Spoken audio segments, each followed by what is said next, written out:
শ্রমিকদের জন্য কাজ করেছেন, নিরলসভাবে কাজ করেছেন।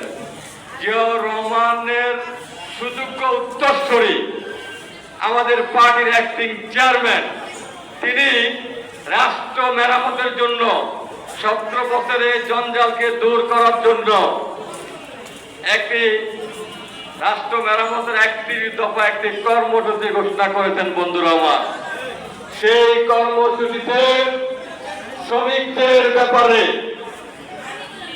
তিনি খুব সুন্দর একটা ভাবনা দিয়েছেন। সেটা কি দিয়েছেন?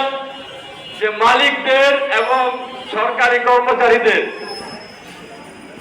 বেতন বৃদ্ধি করতে হবে দ্রব্যমূল্য ঊর্ধ্বগতির সাথে সাথে, এবং তাদের চিকিৎসার জন্য ফ্রি চিকিৎসা ব্যবস্থা করতে হবে, এবং তাদের যাতে কোনো সমস্যা না হয়, খণ্ডকালীন সময় যখন তারা বেকার থাকবে তাদের রেশনিং এর ব্যবস্থা করা হবে সরকারিভাবে। বন্ধুরা আমার, সুতরাং আমরা যারা পেশাজীবী মানুষ আছি, আমরা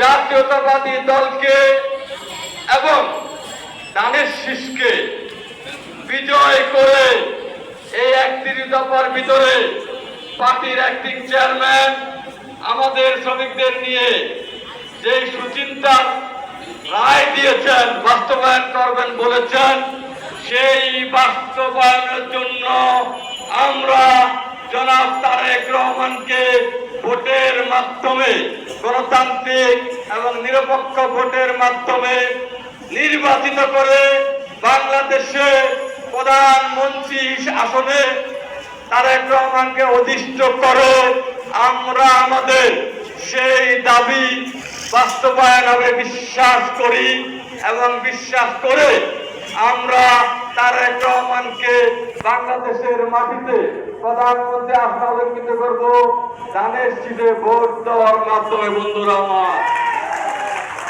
প্রিয় বন্ধুরা, বাংলাদেশে যে 5ই আগস্ট ঘটেছে